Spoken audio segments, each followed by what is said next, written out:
Et bonjour tout le monde, c'est Maxime, j'espère que vous allez bien.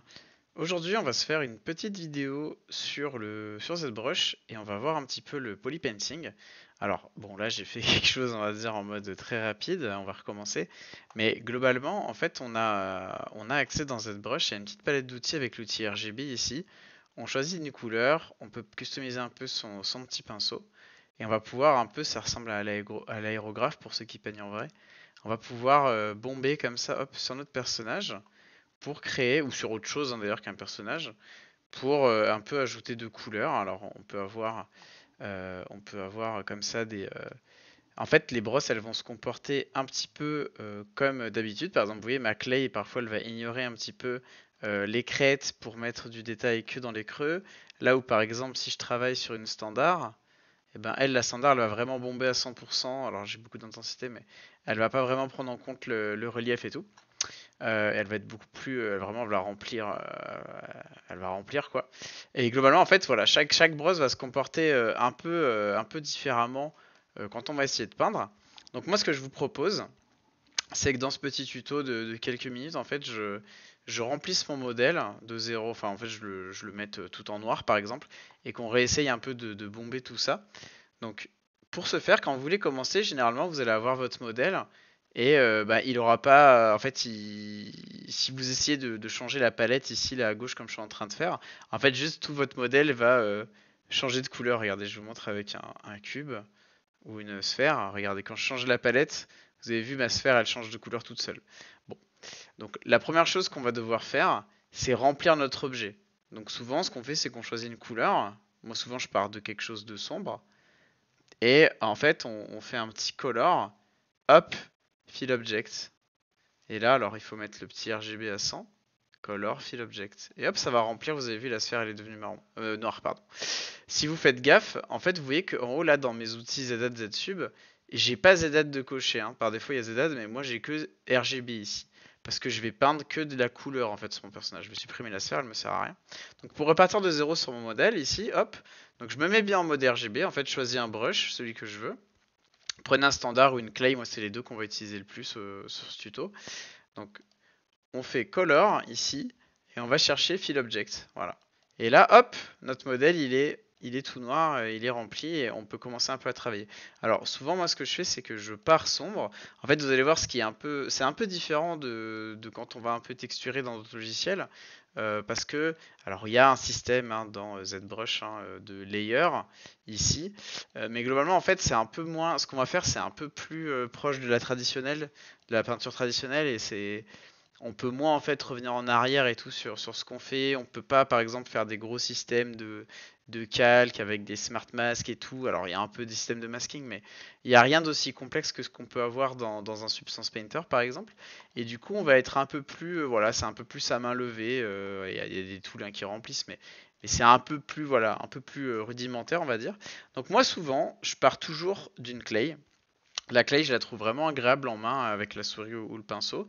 Je prends un spray ici. Alors, on peut choisir en fait son mode d'application. Vous voyez, par exemple, si je prends un drag et que je prends une couleur, drag, vous voyez ça. Alors, je vais mettre plus d'intensité, mais drag, en fait, on drop par-dessus le modèle. Ça peut être super pratique quand, par exemple, vous voyez, quand je travaille par exemple sur un œil, quand je peins un œil, j'utilise cette méthode-là.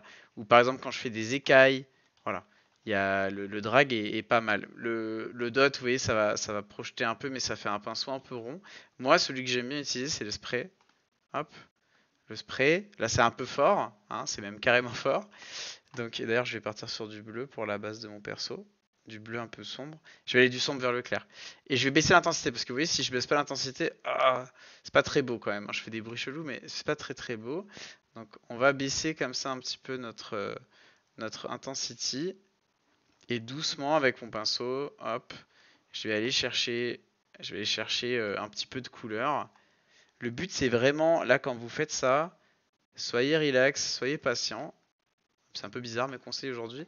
Mais en fait, globalement, souvent je vois les gens aller essayer d'aller beaucoup trop vite dans ce genre de choses. Et un modèle, bon bah voilà, on essaie de réfléchir. Le plus important quand on peint un modèle, ça va être les contrastes. Alors ce que j'appelle les contrastes, c'est là vous voyez on a commencé par les couleurs, par du sombre, on a mis du noir. Mais en fait, en gros, il faut que quand je passe mon œil sur mon modèle, en fait, j'arrive à identifier un peu des zones instinctivement, comme ça, naturellement, sans que ce soit trop forcé, quoi. Vous voyez là les dégradés entre mes zones sombres et mes zones claires.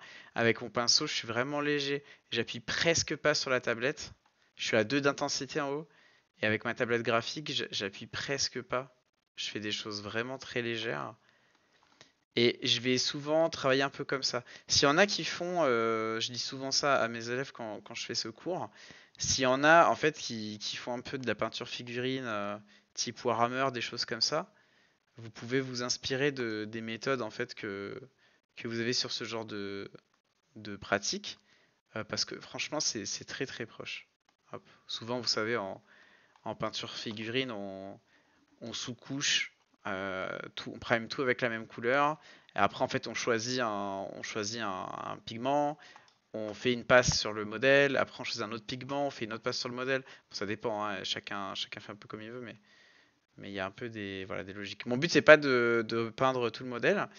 Là, j'ai des extrémités et j'ai des courbes. Alors, ce que je vais faire, c'est qu'une fois, par exemple, vous voyez que j'ai fait une première couche comme ça avec mon bleu. Vous pouvez essayer, hein, là, j'ai pris un peu un alpha au hasard, mais vous voyez, si vous prenez un alpha comme ça en mode craquelure, bah, il y a des chances que quand vous peignez, hop, vous voyez, ça donne une petite substance qui est un petit peu différente de tout à l'heure où mon truc était très très rond. C'est peut-être un peu plus sympa d'ailleurs avec cet alpha-là. Et aussi, vous avez vu là sur mon modèle, j'ai 1,6 million. Je préchate un peu les questions en commentaire. Vous pouvez faire des CTRL D ou appuyer ici dans Géométrie sur Divide. En fait, là, il faut imaginer, on peint pas du tout sur les UV. Vous savez, en 3D, souvent, on fait des UV qui représentent des coordonnées. Et en fait, on peint une texture et la texture, après, elle se projette sur les polygones, etc. Là, c'est un peu différent, en fait, dans ZBrush. Chaque polygone, en fait, va avoir un petit code couleur qui s'écrit en vecteur RGB. Donc par exemple, rouge c'est 1, 0, 0. Voilà, bleu c'est 0, 0, 1. C'est des codes couleurs. C'est le code couleur que vous choisissez dans la palette avec votre curseur ici. Et après, en fait, le vertex, quand vous passez votre pinceau pour peindre, en fait, il prend le numéro entre guillemets de la couleur. Donc on n'est pas vraiment on n'est pas en train de créer une texture. Après, ce truc-là qu'on peint, on peut le transformer en texture avec des outils de bake. On peut même l'exporter dans Maya et le rendre par exemple avec Arnold. Il n'y a pas de souci pour faire ça. Mais on peint pas des textures vraiment. Là, on peint un peu, on peint les polygones. Donc c'est pas vraiment du texturing. C'est du polypainting. Voilà. Donc quand j'ai fait une première couche comme ça, admettons là, je suis content d'avoir travaillé sur mon bleu. Voilà. Hop, je vais éclaircir un peu, pas beaucoup, hein. J'éclaircis un tout petit peu j'allais dire mon pigment, mais j'ai un peu ma couleur ici. Et hop, je continue. Et vous voyez là, j'ai fait un petit, j'ai remis, donc j'ai le noir, hop, le bleu plus foncé, le bleu plus clair. Et là, je vais venir rééclaircir par certains endroits pour remplir. Je suis très discret. Évidemment, quand on peint un modèle comme ça, on n'est pas sur la même chose que si on va peindre par exemple un robot ou un truc qui est manufacturé, qui est industriel, où on va avoir par exemple beaucoup plus d'aplats. Là, bon, évidemment, moi je fais une démonstration avec de l'organique. Essayez d'appliquer ce que je dis sur de l'organique, ce sera probablement plus pertinent. Hop. C'est pas mal, hein. C'est pas une phase. Je dis pas c'est pas mal parce que je fais, mais c'est pas mal l'outil. C'est pas une phase obligatoire quand on fait un personnage, parce qu'il y en a qui passent direct, genre ils font leur personnage, ils le sculptent dans ZBrush, après ils retopo, et puis ils passent direct en texturing dans Substance par exemple, ou dans Mari, dans un autre logiciel. Euh, mais des fois, par exemple, sur de la figurine, on peut le faire. Ou quand on a juste envie d'explorer un concept sans s'ennuyer forcément à tout faire, topo, UV, export, etc. Genre, admettons, vous êtes sur votre modèle, vous travaillez tranquillement votre figurine, vous aimeriez bien voir à quoi elle ressemblait si elle était peinte. Bah hop, vous vous lancez en polypainting, vous passez quelques heures dessus et à la fin vous avez un résultat cool. Enfin, vous pouvez en tout cas avoir un résultat cool, c'est pas tout le temps le cas. Hop, là pareil, je vais éclaircir de pas mal et je vais juste essayer. Bon, j'essaie un truc, hein, je suis pas sûr que ça rentre bien, mais ouais, un peu chelou. Les extrémités, je me dis, quand je vous disais tout à l'heure de contraster, peut-être plutôt prendre du bleu, je sais pas. Hop. Ça fait un peu bizarre, on dirait qu'elle est en plastique. Si je le mets comme ça. Je pense que j'essaierai une autre couleur après. Mais en fait, j'essaie de contraster, j'essaie d'avoir des zones qui sont lisibles. Alors au cas où, regardez, là j'ai changé la couleur, je suis plus content. J'aimerais bien récupérer mon bleu que j'aimais bien là sur la tête. Hop, ben je prends la pipette ici, je maintiens enfoncé. Alors il n'y a pas de pipette, hein, c'est une manière de parler. En gros je clique, je maintiens mon clic, et là hop, je glisse. Et vous avez vu, j'ai pris le même pigment que tout à l'heure.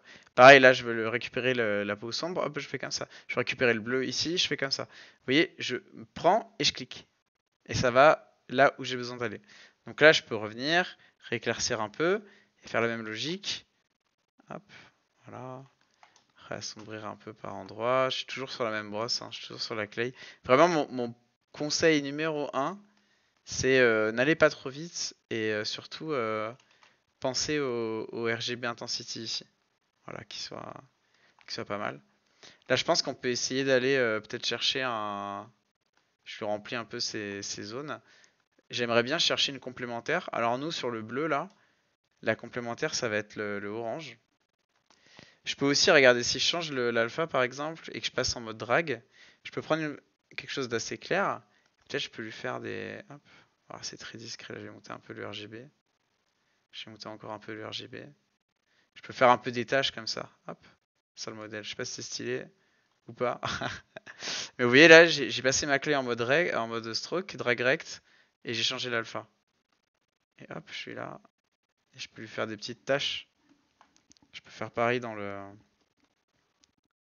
S'il y en a qui ont déjà eu un aérographe en main, c'est assez proche en fait comme sensation quand vous êtes sur cette broche Polypaint.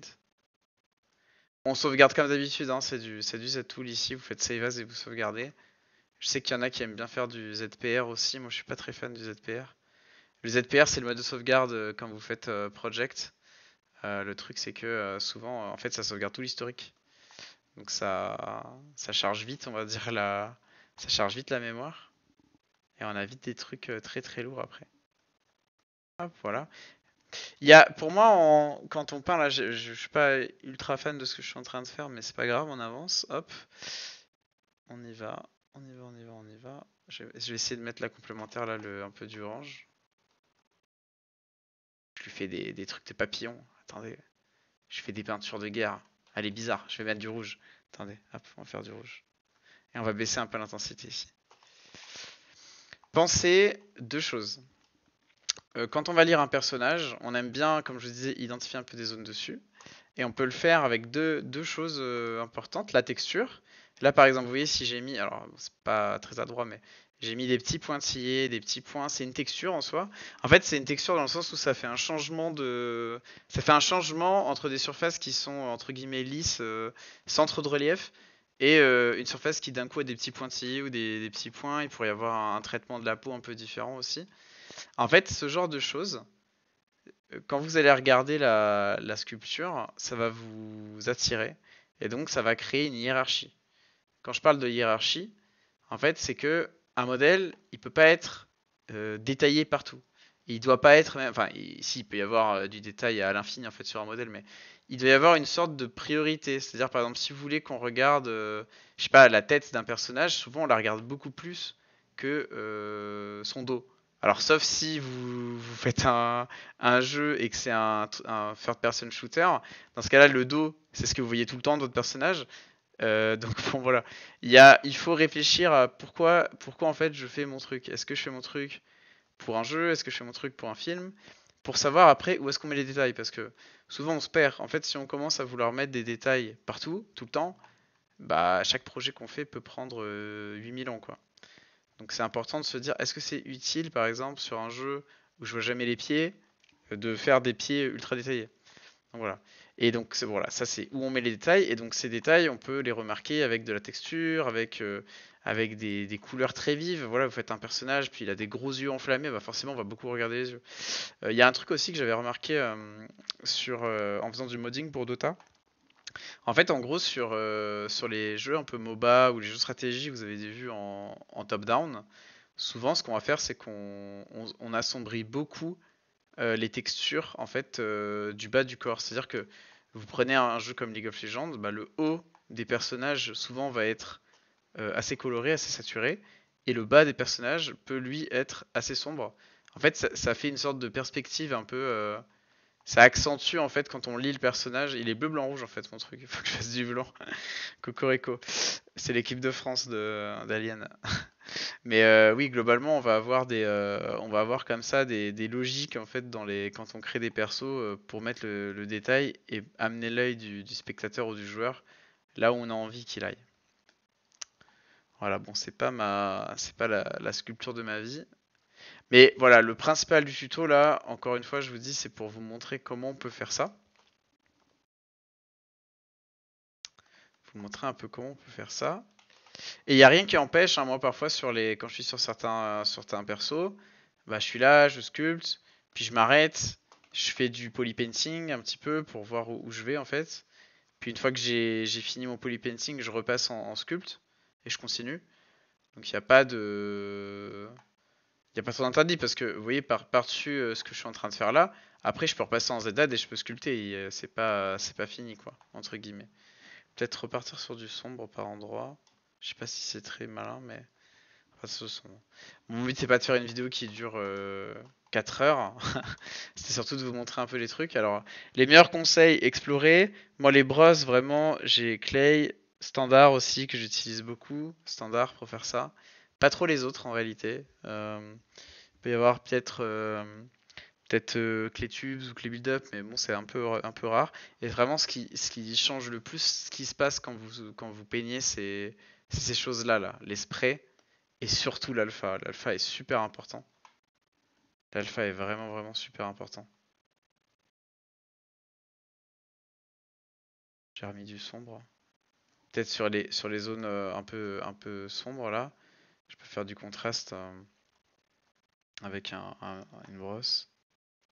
Voilà. Et je vais faire un autre tuto pour l'export dans Maya. Alors je sais qu'il y en a qui utilisent Blender et qui font pas de Maya, etc. C'est une question d'attributs en fait. En gros, vous allez voir, ce qu'on peint là, ça peut se stocker en attribut sur un FBX. Et du coup, après, quand on passe le FBX ailleurs, on peut récupérer ces informations de Vertex Painting. Donc c'est pas trop mal. J'ai envie de... Hop, je prends le rose. En fait, j'ai fait du rose. Je voulais faire du rose, j'ai fait du rose. Ça va pas. Ça va pas du tout. Hop. J'ai fait des lignes. Hop. Alors, elles sont trop larges, les lignes. J'ai fait des petites lignes. C'est un animal. Un jour, j'ai peint un caméléon. Bah, croyez-moi, ou un iguane. C'est des choses qui sont vraiment très longues à peindre. Parce qu'il y a vraiment beaucoup. Il y a beaucoup de détails dessus. Là, j'ai vraiment fait le truc Cocorico, parfait. Je vous conseille d'essayer un petit peu et de passer en commentaire pour un peu montrer tout ça. Hop. Et on a passé les 2000 abonnés sur la chaîne, donc je vais faire un petit Discord pour fêter ça. On pourra un peu se partager des tips et tout. Je pense qu'on commence à être assez nombreux pour que ça soit intéressant. Donc voilà, bah écoutez, n'hésitez pas à vous faire plaisir. Cette broche c'est quand même marrant. On fait beaucoup de tutos d'autres choses, mais cette broche c'est quand même un super logiciel. Oh, ça marche plus. Hop.